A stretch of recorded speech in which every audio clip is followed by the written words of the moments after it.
According to a recent CDC study, nearly 1 in 54 children have been identified as part of the autism spectrum in the United States. This is a statistic that has gotten the attention of a lot of people. But for some people, like me, autism is more than just a statistic. It's part of our family. So what if families like mine want churches like yours to know? Well, let's find out.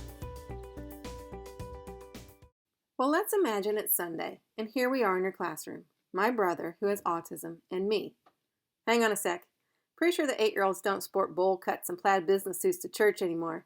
Thanks, 1979. Let's modern this up a bit. Okay, better.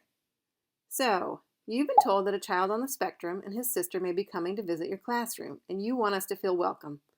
But how do you do that exactly? That's a great question. Here's what families like mine want churches like yours to know. New things are hard for our loved ones, so dropping them off into your care is hard for us. It requires a lot of trust. And trusting you doesn't mean that we think you're going to have all the answers.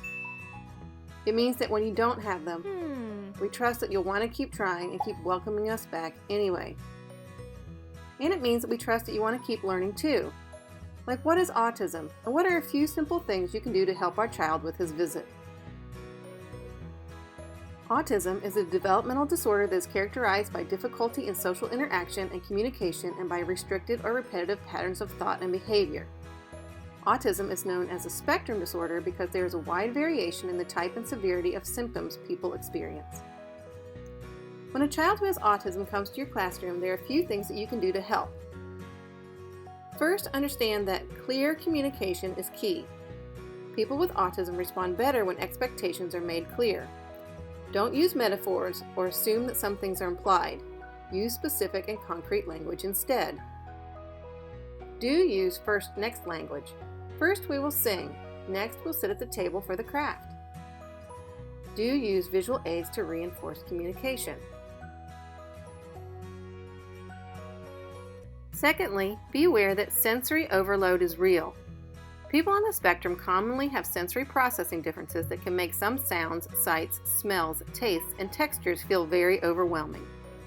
For example, if someone lights a scented candle, you may think, vanilla smells good. But someone on the spectrum might think, ugh, this fragrance is unbearable. Experiencing sensory overload can lead to anxious or challenging behavior. So if you see a student begin to act out, ask yourself if something in the environment may be overwhelming. And if so, allow the student to take a break in a less stimulating area. You may be surprised at how helpful this simple thing is. And the most important thing you can do is to remember that questions are the difference makers. Families. Oh, sorry, hang on. I've really got to stop looking through these old photo albums. Okay, better.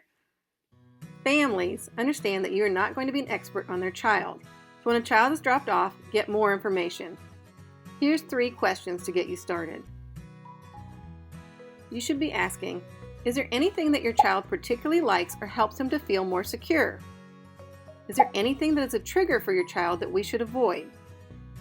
And if your child starts to have a hard time, when would you want us to page you? Don't assume that a parent doesn't want you to page them at all. Parents understand that new situations are hard and they don't want their child to be left in a situation that is more than he can handle. They would rather you call them before things go too far and a meltdown occurs. And if you do page, don't look at this as a failure because it isn't. It's an opportunity to learn more and continue partnering with families.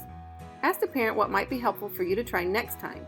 Invite them to have a longer conversation later, and make sure that they know that you're glad they came and welcome them back. Now, there is still much more to learn about autism, and don't worry, we'll be covering it in future modules. But these few tips are a great place to start when a new student who is on the spectrum visits your class. Oh, and one more thing before you go. Remember when we talked about trust? Now I want you to think about who you would trust with your own loved ones.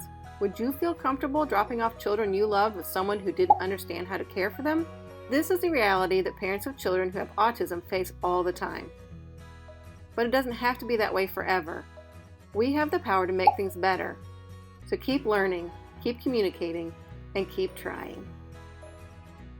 So that's it. What families like mine want churches like yours to know. Oh, and there's one more thing.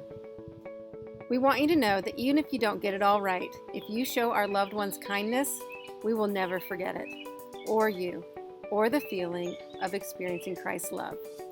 And what could be more welcoming than that?